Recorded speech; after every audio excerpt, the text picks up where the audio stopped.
Bienvenidos a esta primera ronda informativa en Siempre Venezuela, Venezuela es noticia. Es impresionante la cifra, pero denuncian que más de 70 venezolanos están desaparecidos en la selva del Darién en este momento.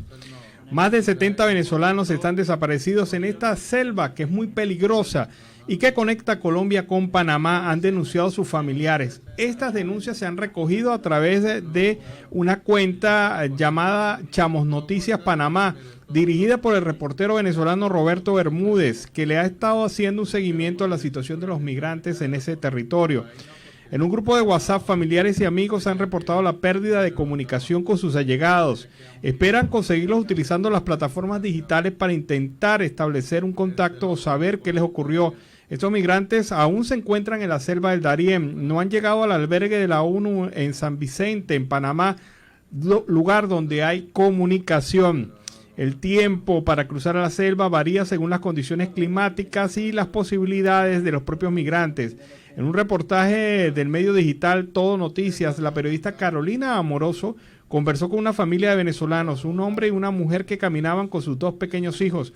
Estimaron un tiempo de al menos 10 días para avanzar con tranquilidad, considerando que llevaban niños. Y es que en la selva del Darién, en promedio, usted puede durar 4 a 5 días.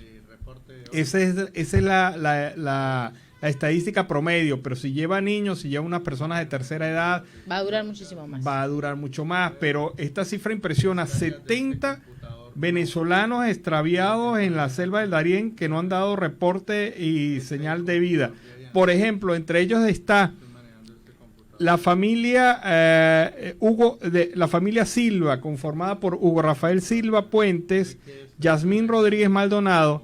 3 menores de edad son Inés María Barreto, Tiago Alonso Silva y Dana Victoria Silva. Esta familia completa, ellos y sus 3 hijos, estaban atravesando la selva del Darién y están desaparecidos, no reportan ninguna información sobre ellos. También otra familia desaparecida, la del supervisor de PDVSA Agrícola, Jerickson Jesús Aguilera Hernández, que también estaba haciendo este recorrido por la selva del Darién junto con su esposa y su hija, y sus 2 hijos, perdón. Hay una fotografía de ellos, la última que se reporta, estando ya en la selva del Darién, pero hasta los momentos, desde la fecha de publicación de la foto, que fue hace 5 días hasta ahora, no hay señales de ellos y están pidiendo información a quien pueda informar sobre esta familia.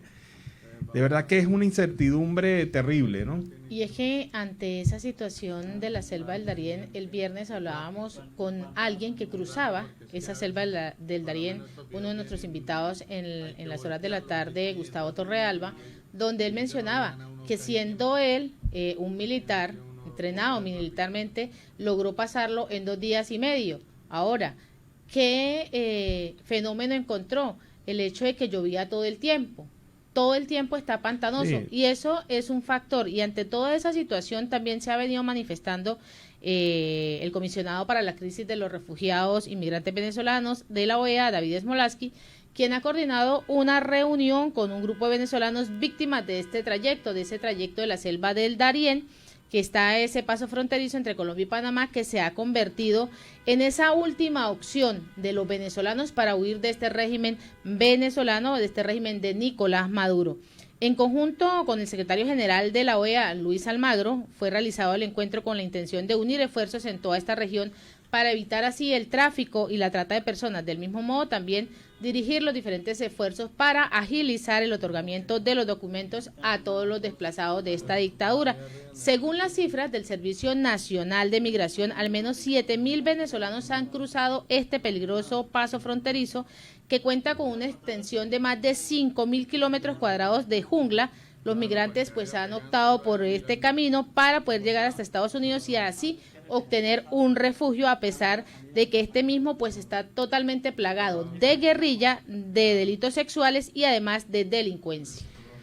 Hay un tema importante que hay que entender. Ya los gobiernos de Colombia y de Panamá están hablando de establecer una ruta migrante. Una ruta migrante que aleje a los migrantes de esta situación tan terrible. Sin embargo, esto es todavía un proyecto, todavía no se ha concretado definitivamente, pero es que hay algo que tiene que entenderse, que estos migrantes están allí por culpa del régimen de facto. Obviamente nadie va a salir a hacer esa travesía si no tiene por detrás una situación terrible, dificultosa, falta de confianza en el futuro del país, falta de perspectiva para el futuro de sus propias vidas, calidad de vida. Son tantas cosas que uno dice y que uno puede encontrar, y cada quien tendrá su razón por haber tomado esta ruta. Pero esta ruta se conoce como una de las más peligrosas del mundo para los migrantes. Y es una situación que usted, cuando asume esa ruta, usted asume el riesgo. Pero obviamente... Asúmalo solo como adulto, no con los niños no y con los niños. Adultos mayores. O sea, deplorable lo que vimos la semana pasada, la situación de la señora y su hija que murieron ahogadas. Y triste su destino, porque según lo vimos en el programa del viernes, lo escuchábamos, esta persona, lo único que encontraron el resto del grupo que andaba con ella fue lanzarla al río otra vez, para que la corriente la llevara supuestamente a un sitio donde habían autoridades. Pero, eso es terrible. Pero también vimos el tema de la señora de la tercera edad que fue abandonada por sus hijos. Y ella misma lo dijo, no es que mis hijos se fueron y me dejaron aquí. Me dejaron abandonado. Esas son condiciones de verdad terribles. Y seguimos viendo historias del Darién, y que 70 venezolanos estén desaparecidos en este momento en la selva. De verdad que complica más aún el panorama y hace prever resultados de lo más dificultoso y lo más terrible. Puede uno pensar, bueno, estarán muertas estas personas, estarán vivas, estarán perdidas, estarán pasando hambre, estarán secuestradas, estarán en qué condiciones podrán estar. Imagínense nosotros como comunicadores planteándonos eso. Imagínense ustedes las familias de estas personas. Entonces, volvemos a insistir en el mensaje que hemos dicho durante los últimos días. Yo no sé qué razón pueda tener usted para decidir ir por Necoclí y después subir a la ruta del Darién. Pero si usted toma esa decisión a pesar de todas estas advertencias y todas estas situaciones que se han transmitido, no solamente por este medio, prácticamente todos los medios de Venezuela y relacionados con la migración venezolana en el mundo están hablando de ese tema. Pero si usted tiene que tomar esta decisión, hágalo solo. Hágalo solo. No lo haga, por favor, con su familia, con sus ancianos, con la gente más querida. No lo haga con niños. Torrealba decía, y algo muy cierto, Torrealba decía el viernes que él es un hombre alto, muy alto, y el barro le llegaba hasta sus rodillas. Ahora, ¿qué pasa con un niño de 1 año, 2 años, 3 años? ¿Puede o no puede pasar? Además, el cansancio que lleva su padre, su tío, quien va en la ruta para cargárselo, pues llega un momento donde esa parte de lodo pantanosa se los va a chupar, se los va a absorber, lamentablemente la situación que se viene presentando. Es selva, hay todo tipo de riesgo. Vamos a cambiar de tema. Raquel Figueroa, dirigente magisterial del Colegio Nacional de Profesores, FENAPRODO, y dirigente de la clase trabajadora, señala que la UNAPRE es un instrumento de persecución del régimen de facto. Vamos a escuchar las razones de Raquel Figueroa para advertir esta situación. Le habla la profesora Raquel Figueroa, dirigente sindical del Magisterio y de la Federación Nacional de Profesionales de la Docencia, Colegio de Profesores de Venezuela. Saludamos a los trabajadores que hoy están sufriendo la mayor devastación de los derechos laborales. Maduro en estos últimos tiempos ha estado profundizando una política de flexibilización laboral que está llevando a los trabajadores a la miseria y al hambre. Bueno, ONAPRE precisamente es el instrumento que está utilizando Maduro para aplicar estas violaciones.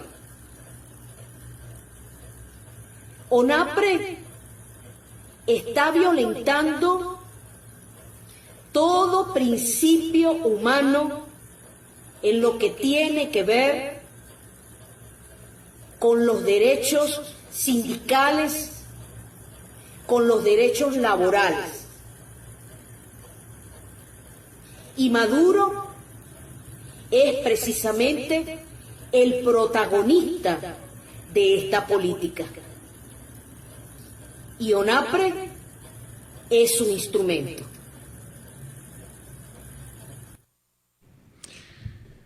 Bueno, son las declaraciones de Raquel Figueroa, dirigente magisterial del Colegio Nacional de Profesores, en relación a este tema de la ONAPRE. Lo cierto del caso es que siguen las protestas del sector sindical, del sector educativo en general, porque no es solamente el tema de los docentes universitarios, es que todo el gremio docente está en protesta. También en el sector salud, todo el gremio de salud está en protesta. En donde usted quiera posar la mirada, allí hay un gremio en protesta. ¿Por qué? Por el tema salarial, por el tema de que la ONAPRE con ese instructivo lo que ha hecho es violar la contratación colectiva de casi todos los gremios en Venezuela. Y ocurre entonces que la gente pues reacciona y reacciona con fuerza. Pero tenemos noticias también en el tema del incremento salarial. Al parecer eso se está estudiando. Carlos López, coordinador general de la Central Bolivariana Socialista de Trabajadoras, es decir, el sindicato chavista, manifestó que se está considerando a nivel del Ejecutivo que se decrete un aumento salarial que pueda llegar hasta 3 veces el salario mínimo actual. Manifestó que se está planificando que esto ocurra, pero siempre y cuando se manejen las variables del ritmo de recuperación económica y control de la inflación. López expresó que existe una paradoja, porque antes del aumento en marzo no había queja por parte de la población del tema salarial. ¿Será él el que no las escuchaba? Por favor, Carlos, ¿cómo vas a decir eso? ¿Serás tú que no las escuchabas? Pero obviamente había protesta, ¿o no? Nancy Pacheco, no había protesta. Pero es que es cínico. Pero es que es cínico. Antes del aumento salarial no había protesta, ahora sí hay protesta, por favor. Siempre ha existido la protesta. Claro, porque los salarios eran... Mire, si ahorita es pírrico, antes era, no sé, un insulto ir a cobrar esos salarios. Eso, a su juicio, forma parte de una agenda que es netamente política. O sea, que un trabajador que tiene una cesta básica de más de $400 y tenga un salario mínimo que no llega a los $30, porque ahora se ha ido deflacionando el salario. No proteste, pedirle que no proteste es como pedirle que no viva, así de sencillo. Pero con los ojos del chavismo, Carlos López ve maravillas y dice, no, señores. A él no le afecta para nada. Debe ser que a él no le afecta. Pero él hizo un anuncio interesante, que el gobierno está pensando en aumentar 3 veces el salario mínimo. Estamos hablando de aproximadamente unos $120. Pero... Como dicen en mi tierra, ¿será verdad tanta fantasía? Pero ahí está lo que dice el señor Carlos López. Enfatizó que la salarización de los bonos permite tener una base sólida de sueldos de los trabajadores y puso el ejemplo de un trabajador antes del aumento que tenía un bono vacacional de 600 bolívares, pero una vez se hizo el reajuste, los bonos pasaron a 2.900. Eso no, señor. Pero Carlos, ¿en qué mundo estás? Es que él estaba en la burbuja. Debe ser que estás gozando y cobrando muy bien, porque ¿cómo vas a decir tú estas cosas cuando precisamente el tema de los bonos? Mire, lo que pasó, le explico muy rapidito, sencilla, didácticamente el tema. Lo que pasa es que cuando vino el aumento, había unas contrataciones colectivas que vinculaban unos bonos. ¿Qué hizo el instructivo de la ONAPRE? Disminuyó los bonos y paralelamente hubo el incremento salarial. O sea que, es decir... O sea, no existió incremento salarial, porque era el mismo bono. Claro. No existe. Es la conclusión. ¿Eliminaron los bonos o no? Dinos si no. Pero este señor Carlos López, en medio de sus lentes de visión chavista, a lo mejor se los presta super bigote, él dice que esto no es así, que los trabajadores están... Antes no protestaban y ahora sí, obviamente, pues él nunca escuchó las protestas anteriores.